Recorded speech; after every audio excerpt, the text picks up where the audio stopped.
Welcome to a special Stanley Cup playoff preview here on Winnipeg Sports Talk. We're going to get ready for Jets, Blues, and all the other series. And it is a pleasure to welcome in our good friend, TSN's Frankie Corrado, to the program. Frank, you ready to drop the puck on the Stanley Cup playoffs or what? Here we go, man. It is about time. It's exciting. Like this is we always say best time of year, all that stuff, but this is an exciting playoffs because I feel like there's no like one team that you're like, for years it was like, well, Tampa and who else? Or Florida and who else? Like it's up for grabs this year. So I think this is really exciting for everyone involved. No, you're exactly right. I mean, just if you look at the betting lines, just the futures on who's going to win the cup, you basically have more than half of the field, 9 teams in between 7-1, which is the lowest odds, and 10-1. I can never remember a field that is, frankly, as wide open as it seems to be without a clear-cut favorite and so many teams as legitimate Stanley Cup contenders. I know. And you know what? One of those teams, the Winnipeg Jets, President's Trophy champions, unbelievable season. Like from start to finish, right? Like it really felt like, it was 15-0-1. They started the season, like just right in the driver's seat. And I think, when you look back at the Jets season this year, one of my takeaways of many is that they showed the pushback that Rick Bowness had been talking about at times, right? Where he's like, he had challenged his group. And then this year, there's a few moments where, you play well against Dallas. You do the home and home against Florida, where it doesn't go well for you down in Florida, but you come back and you give them one of your best efforts of the season and really, put it to them on home ice. Like there's been a lot of these checkpoints throughout the year. And you're like, okay, like now let's have that in the playoffs because we've seen it and you've passed those tests in the regular season. They seem to have been a different group from day one of training camp with the focus on being, they said in the exit interviews, we all need to get 10% better. And it sounds completely cliche. And yet they backed it up and did exactly that. And you saw a team that won the Jennings Trophy last year. They bettered their goals against this year. And again, the only team under 200 goals led by Connor Hellebuck. But to your point, Frank, it does seem a lot of it, what drove this team this year was the fact that they know they're better than they showed last year against the Colorado Avalanche. And I think we can look at championship caliber teams and teams that have won in the past that in a lot of ways, their identity has been forged by previous failures where they didn't get the job done. Yeah.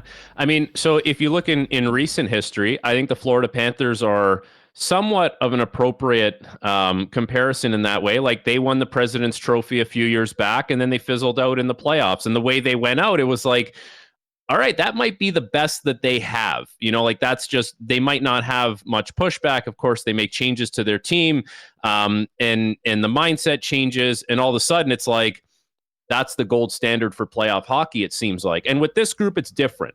They obviously didn't change a lot of the DNA around the team, the core group. A lot of the guys came back, but I like that. Like that, there's something to be said for having, a certain amount of continuity and not flipping the roster over like crazy year after year. I like that group kind of sticking together and, feeling the pain together and eventually hopefully getting over that hump together. Because I think sometimes when you have too many guys coming in and out, it becomes storytelling time. Well, 2 years ago when we lost to Vegas, this is how we felt. And when we lost to Colorado, this is how we felt. There's no story time. Everyone lived it. Everyone experienced it. Everyone saw the drop off, from regular season to playoffs and the struggles and the challenges.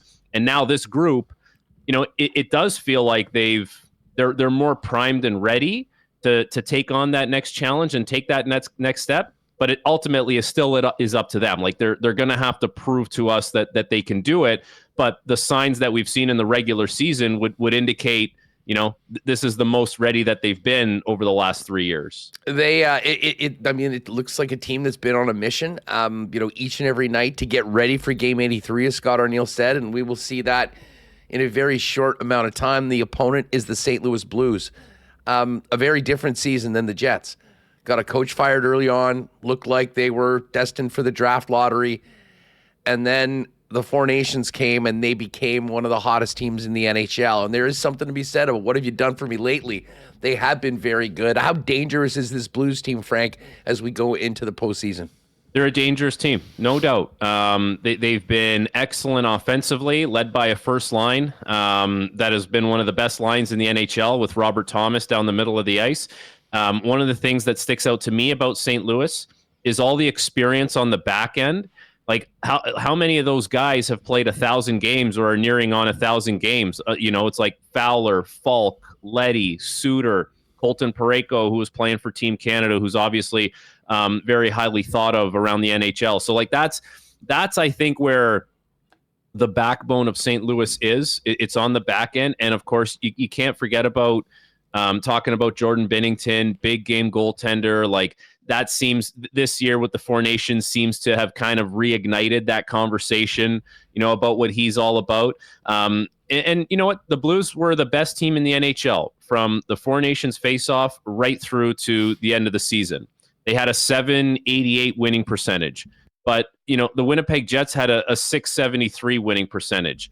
Like, you put together .673 for a whole season, that's a good year. So it's not like Winnipeg, played down the stretch as the 20th best team in the NHL and just relied on what they had done in the first half. They were they're a top 7 team. So it's not like they're running into this buzzsaw and they don't have it themselves. There's going to be some personnel questions for Winnipeg, and that's my biggest concern. But no one's looking at this series saying, the Jets are in dire straits here and need to look out for the Blues. I think the Blues are well aware of how good the Jets are. And the Blues, the challenge for them is to continue playing at the pace that they played at, which is not like, 788. No one plays like that for an 82 game season. You know what I mean? So at some point it does drop off. It's up to Winnipeg to kind of force that drop off to happen over the next 2 weeks. Well, when they were on that heater, they'd won 12 in a row. They came into Winnipeg on April 3rd, and the Jets allowed only 15 shots on goal in the game and completely dominated and ended the streak. And then the Blues mixed a few more losses in. But it was a great performance by Winnipeg, and I'm sure they'll lead on that. They won 12 of the last 14 against this team. Again, none of that matters, though, when we get to 5 p.m. Saturday. I will ask you, though, you mentioned Jordan Binnington. To me, this is the juiciest goaltending matchup we've got in the first round. These two guys went head-to-head all the way to overtime in the Four Nations final. And it seems like Hellebuck, with the back-to-back Vezinas, potentially a Hart Trophy, is the one guy that, listen, it's unfair that he's been portrayed as a guy that hasn't been able to get it done in the playoffs. Anybody who watched those games know that it was way more than goaltending against Colorado. That being said, what an opportunity to make a statement that not only was I the best goaltender in the league through the regular season, the playoffs are the times it counts, and to lead this team past a guy like Binnington who has a Stanley Cup ring of his own. Listen, the thing about Connor Hellebuck is he set the bar himself. Like we're not asked, like no one's asking things that are unrealistic based on what we've seen from him in the regular season. And you're right. Like if you watch the games last year in the playoffs, you're like, there is so much happening, from side to side in front of him. Like it's not fair to ask him to steal those games and win those single-handedly. Colorado figured out Winnipeg, and Winnipeg couldn't figure it back out the other way. So that's fine. That's said and done now. But the way Hellebuck came back this year and bounced back and had this unbelievable year from start to finish where gonna win the Vezina, has a very realistic chance of winning the Hart. But with all that being said, his peers, whether it's like Vasilevsky or Bobrovsky, or in this case, Binnington, I mean, you go down the list of goaltenders that have had success in the playoffs recently, they've stolen a game or two along the way. And I think that's something that's eluded Connor Hellebuck. And that brings me back to my initial point. He has set the bar high for himself. So I think that's why, people like us might look at it and say, okay, well, we know you can do it. We see your peers do it.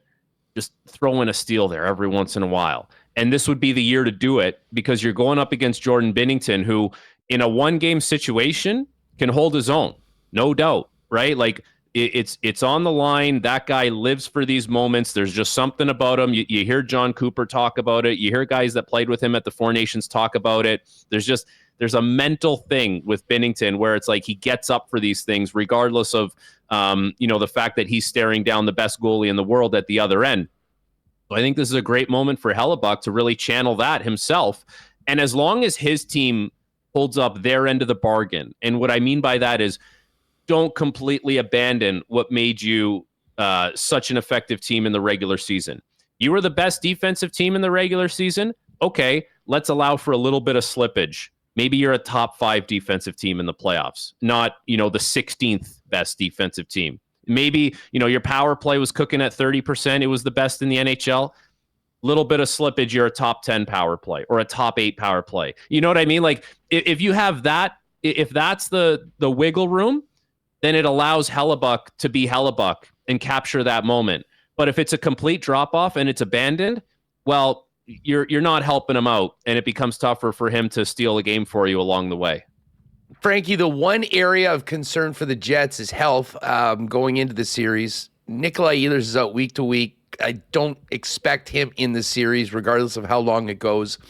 And Gabriel Velarde is listed as day-to-day, but still hasn't skated with the team.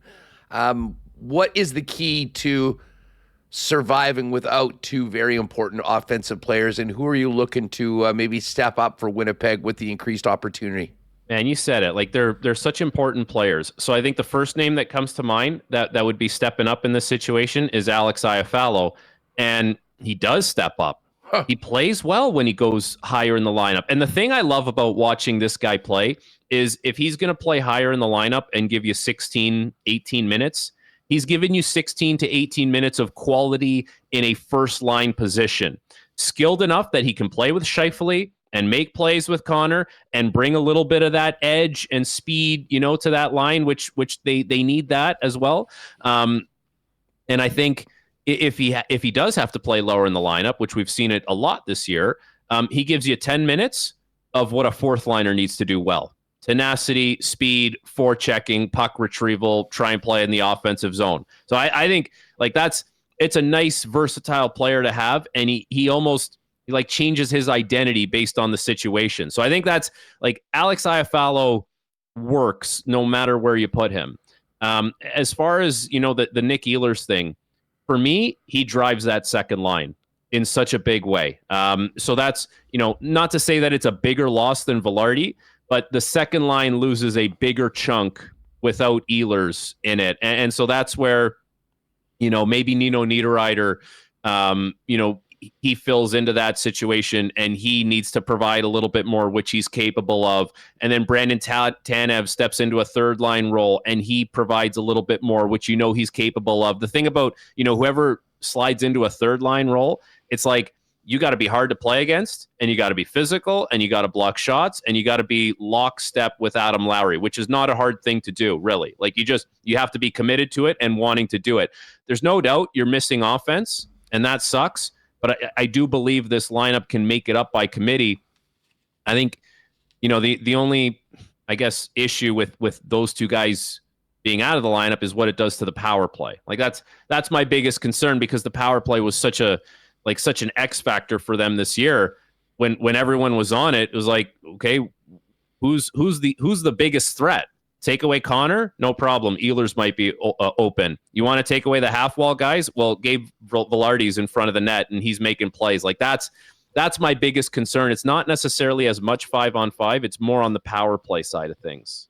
And of course, when it all comes down to it, there will be increased opportunity for the Tanevs and even guys like Morgan Barron and David Gustafsson on the fourth line.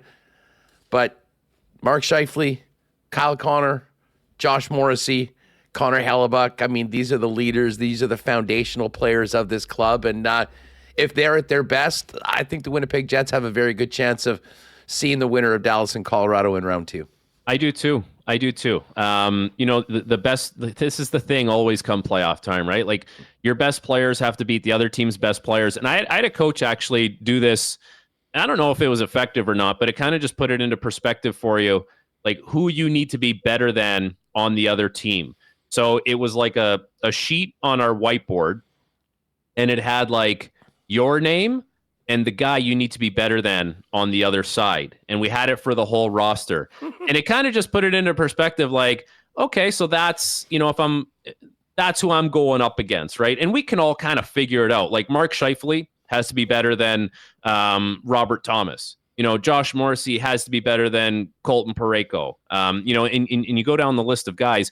I think Mark Scheifele has a lot to gain from this playoff run, to be honest with you, because the last 2 years, he's had to go up against Jack Eichel and Vegas that won the Stanley Cup, and Nathan MacKinnon, which we all know, like the ferocity at which he plays with in the playoffs and what a beast he can be. And listen, it's not when your team's not playing well, it's hard for you to win that like number one center matchup, but the team is playing well. And Mark Scheifele really rounded his game out this year. Like we saw it away from the puck, determined to not pace himself through the game and wait for offensive opportunities, going and getting it a little bit more. And so now he's got an opportunity where it's not Eichel, it's not McKinnon, it's a good player in Robert Thomas, like a guy that flies under the radar. I think Jets fans are really going to have an appreciation for how good he is with the puck for sure, but even away from the puck defensively. But this is the one where Scheifele can get him for sure. And so he's got a lot to gain here, and he can win that number one center matchup if he applies the same kind of principles that he had this season. Frankie Corrado's with us, getting ready for the Stanley Cup playoffs. Could talk about this Jets Blues series for all day until puck drop, but we've got some other beauties. Give me your tale of the tape for Colorado Dallas, the series that really was the carrot of winning the Central Division, that you didn't have to play one of those two teams in the first round. This is a wild series. It's crazy that they're going to have to play in the first round and one of these teams has to go home. It is unfortunate, but it almost feels like things have been deflated around the Dallas Stars with the Jason Robertson injury, the uncertainty around Miro Heiskanen. And now you look at it and you say, okay, so you guys are kind of trending one way. Meanwhile, Colorado, it's like, they've been gearing up for this playoff run where they've completely revamped their team, and Dallas did too. Like Dallas made a lot of significant changes to their group, but Colorado, there's some kind of momentum around them where it's like they're better, way better at this point in the year than they were starting the year. They're way better down the middle of the ice than they have been. Probably this is the best they've been down the middle of the ice since they won the Stanley Cup. Marty Necas has stepped in and basically hit the ground running playing with Nathan MacKinnon. It's like it's been such a good fit.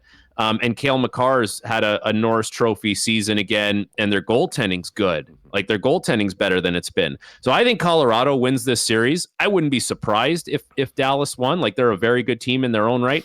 I think if Dallas wins, Jake Ottinger is going to have to be unbelievable. And he's not gonna be afforded the variance in his game, the drop off. But I think this sets up nicely for Colorado to kind of take advantage of a wounded Dallas team that tried to really load up their roster. And it's still Tyler Sagan's back, like still a really good roster. But it's just something about Colorado where it feels like they're playing the best that they've played in quite some time. Hey, what do you make of Rantanen's situation coming into this? I mean, 3 months ago, he was a Stanley Cup champion with the Avs, looking to become an Av for life. 2 teams later, and 12 or 14 weeks, he's now going into Colorado with the Dallas Stars in a playoff series. I think he's going to realize just how fast Colorado was when he played for them, and listen, it didn't work in Carolina. You move on from there and you go to a situation in Dallas where they're going to be a good team for a long time. Like Dallas is not in a situation where it's just going to drop off for them. They've drafted incredibly well. And they've managed to kind of insulate their older guys with a lot of good young players. So in the long run, things will be fine for Mikko Rantanen. It's just crazy that after this season, now he's got to play these guys in the first round of the playoffs. And it's like they kind of, they broke up and they moved on from their ex. And it's like, we're okay. We're doing all right without you, man. And so that's what he's got to kind of look at right now and chew on, which is not a great feeling. But that's that's kind of the way things shook out for Colorado and the Rantanen thing. They're okay without him. Marty Necas is giving, the same kind of impact that Rantanen had on that roster. We haven't heard anything about Colorado really missing Rantanen, unfortunately, and he's a great player, and he's going to have a great rest of his career for the Dallas Stars, but they managed to move on just fine, and now he's got to see like a team that is the best version of itself without him, and that's that just adds another layer to an already intriguing and storyline filled playoff series. Yeah, it's like the two couples that have moved on got seated at the same table at the wedding, and we're going to see how it'll be a little bit awkward, and certainly it'll be interesting, and there could be fireworks. Frank, as far as the Pacific Division goes, I mean, the Wild are moving over as the crossover team in the wild card. They get Vegas. But when you handicap that division, who do you like coming out? The Vegas, LA Kings, Edmonton, who are all pretty close to each other throughout the season. I like Vegas to come out of that division. Is there a team that has quietly just gone about their business and, for lack of a better term, just kind of flew under the radar like the Vegas Golden Knights this year? Like, win the division. Everyone's talking about Dallas, Colorado, Winnipeg. Everyone's always going to talk about Edmonton because it's like the McDavid-Draisaitl factor. And it almost has the feeling of the year that they won the Stanley Cup, where Vegas, they did it. They were quietly doing their thing, and then you saw them in the playoffs, and you're like, oh boy, that team could be a problem. They're big, they're strong, they clog things up, and of course they had plenty of firepower offensively to get it done, and that's what it reminds me of for Vegas right now this year. So I think regardless of who wins that LA or Edmonton series, they're not going to get through Vegas. I don't think Edmonton can do it this year, and I don't think LA would be able to keep up with the offensive pace needed to get through that Vegas team. Like, they're well built, and I could very well see them going all the way. But it does have and usually with Vegas, it's like it's noisy around them. It's like they got to do the roster overhaul, or the Hurdle trade, or the Eichel trade. This year's just quiet. It's just neat and tidy and quiet. And it's like, wait a second. They might just be like that sleeping giant that you don't want to see game one of the playoffs. This Edmonton against LA, we're getting it 4 straight times. It went 7, then it was 6, then it was 5. Seems a lot closer this year. Who do you like in the first round between the Kings and Oilers? I think this is the year that LA gets it done, like, for a few reasons. It feels like Edmonton's somewhat limping into the playoffs, and the biggest factor in that is Matthias Ekholm. Like, you could miss 97 and 29, and it's quite obvious that it's devastating for your group, right? Like, one of those guys not being there, and you could say, well, it's over. You can't win without either of those guys. The next player in line for that conversation is Ekholm, because he holds that whole blue line together. And Ekholm brings out the best of Evan Bouchard. And Ekholm slots, Darnell Nurse better, and slots Brett Kulak better. And when you don't have him, now Bouchard doesn't have the insulation, and you're asking more from other guys. And so that makes it more difficult. Not to mention, like, their goaltending situation hasn't been great this season. There's been some, underperformances from some guys that were brought in this year to help kind of push them over the edge. And if Edmonton does win the series, which can't put it past them at this point, because 97 and 29 can go nuclear, and there's just something about those two guys come playoff time that you just can't stop them. So you have to respect that fact. But I do think that, LA is as ready as they've ever been, considering the circumstances, to beat the Edmonton Oilers. Like, law of averages has to factor in. The fact that, LA's goaltending has been really good with Darcy Kemper. They're just a well-coached, well-built team that plays well together. They don't lose often or at all, basically, on home ice. I think this would be, if there were ever a year where Edmonton underachieves and loses in the first round, it sets up for this year against LA. Frankie, there's 2 other real marquee series that I want to ask you about in round 1.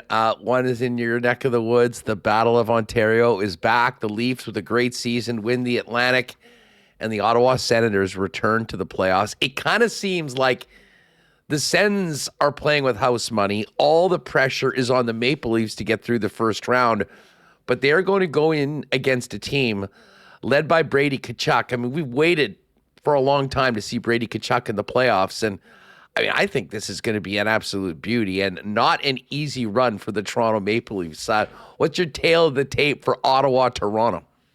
You know what? You're right. Like, there's no pressure on the Sens. They got there. They finally achieved that goal. All the pressure's on Toronto. And I picture Brady Tkachuk as like he's a caged tiger just frothing at the mouth to like get out of this thing and play in the playoffs. That's kind of, it has that feel to it. But Toronto, all we've talked about here is it's got to look and feel different. They got to walk and talk different, and they have. Like, they've held up their end of the bargain this year. They've done things differently than they have in the past, and they've achieved the same result in the regular season. So now the evaluation really starts for them, because this is where their shortcomings have always happened. You know, first round of the playoffs, or 1 year getting past the first round of the playoffs. So I think the year that Mitch Marner has been like incredible, considering that it's a contract year for him. And we've always talked about maybe the pressure gets to him in the playoffs. Well, the pressure of the contract year hasn't burdened him this year in the regular season, and he's had his best year ever, and has really carried this team through moments when Matthews was out as well. So I think you look at that and you say maybe there's some growth and some progression there that Mitch Marner can carry through in the playoffs. Toronto's back end is the best it's ever been in this entire thing, 9 years. It's like, McCabe and Tanev playing together, that's a really solid shutdown pair. You can get Oliver Ekman-Larsson slotted on a third pair like the Florida Panthers had him last year. Well, Florida won the cup like that. So chances are if he's slotted third pair in Toronto, it's appropriate. Toronto's got a lot going for them. Goaltending's good, and the big boys have to show up. But Ottawa's just got that like peskiness to them, where they're a team that's like rooted in defensive hockey and can clog things up, and some guys that are confrontational and can make you uncomfortable. And that's something that Toronto has struggled with in the past. Like, ultimately, I think Toronto wins this series. I don't think Ottawa goes away quietly, but it feels like this is a year where where Toronto's like, just they're more mature in their approach to this thing, and they've kind of shown it throughout the regular season, where it's looked different, but it's achieved the same result for them. Well, this is certainly going to be a fun one. I cannot wait to see it when we get going later on this weekend. Battle of Florida is the other one. I mean, it really did come out. If you had no skin in the game, the way the Atlantic fell into place for the playoffs was perfect. This is a great rivalry. 2 Stanley Cup winning head coaches. You got the defending champion, a team that was one of the most recent winners. They play a lot. They don't like each other, Frankie. Is this the start of the Panthers defending their championship, or does it end quickly at the hands of their cross-state rivals? I don't know if we can say that this one ends quickly either way. Like, for me, the Panthers, it's one of two ways. Like, we saw it didn't go particularly well for them down the stretch, but they had a lot of guys injured. They have Aaron Ekblad suspended, and they've put on a lot of hard miles over the past couple years. But would you be surprised if they just showed up game one and flipped the switch and turned it on and said, well, we know playoff hockey and we know exactly what, like, it wouldn't surprise anyone. The thing is, they're going against a core group in Tampa Bay that knew and still knows the exact same team. Like, Tampa Bay was Florida before Florida was Florida. And Tampa Bay did it. 3 straight cup finals and all the hard miles. And all of a sudden now they've turned around. And Vasilevsky, like, if Connor Hellebuck wasn't having the year he had, Vasilevsky's winning the Vezina. Nikita Kucherov's, top 1, 2, 3 best players in the league again this year. Jake Gensel has been everything they could have hoped for. It's just Tampa kind of turned it over and said, well, we're back now. And unfortunately for them, they have to go through Florida, who can make life miserable, or as miserable as anyone for you in a 7-game series. So regardless of who wins this, I think Tampa's going to win the series. It's going to go right down to the wire, and it is going to be the messiest of series that we see in the first round. And I think both these teams are going to take a serious chunk out of each other. But I think Tampa's a good team. And I think Tampa finds a way to get it done in Game 7. Hey, just quickly on the Met, we've got the Capitals who had an amazing season. The Hurricanes right there. Devils are really banged up, and nobody expected the Habs to be here. Do you give either Jersey or the Habs much a chance of moving on to the second round, or are we going to be seeing Carolina, Washington in round 2? I would think we're going to see the favorites in both of those. The only thing that I can think of for Montreal is like the Nick Suzuki and his line. That's a really good first line in the NHL, and they score a lot and they can take over a game. The problem is like Washington's deep and they're big, and I think they're going to bring a little nastiness to the table. And there's just something about them where I think they're a little ticked off with how the season ended, like losing the back-to-back games against Columbus in the fashion that they did. And wanting to prove that it wasn't just about the Ovi chase this year. And it feels like that was such an emotional high for them. So they got to find that emotion, that intensity. But Montreal will put up a good fight. The Carolina, New Jersey series, I mean, that's probably the one that's of least interest for probably everyone watching outside of those two markets. I think Carolina, without Jack Hughes, it's hard to imagine New Jersey winning that series.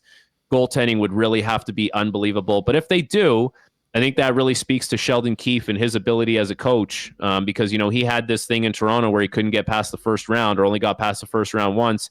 And if he can do it with an undermanned Jersey team, against a heavily favored Carolina team, there's that's like the one storyline that I can kind of think of coming out of that series that would make, any kind of headline. Frankie Corrado's been with us, getting ready for the first round of the Stanley Cup playoffs, which begins Saturday here in Winnipeg. Jets and Blues, cannot wait. Frankie, thanks so much for taking the time. I know how busy you are. On the way out, a quick bit of advice for young dads. What is the viewing strategy when you have 8 series that you want to watch and twin 13-month-olds creating havoc and chaos? Here it is. Multiple devices. Sometimes the TV screen has to be, with other things on it, aka Miss Rachel. So 2 iPads, a laptop, maybe even a phone. You just got to have the whole setup going. Listen, dude, can't thank you enough for the time. Enjoy game 1s this weekend. It should be great. And maybe we can catch up later on in the postseason. But really appreciate you taking the time today. And all the best to you and the fam.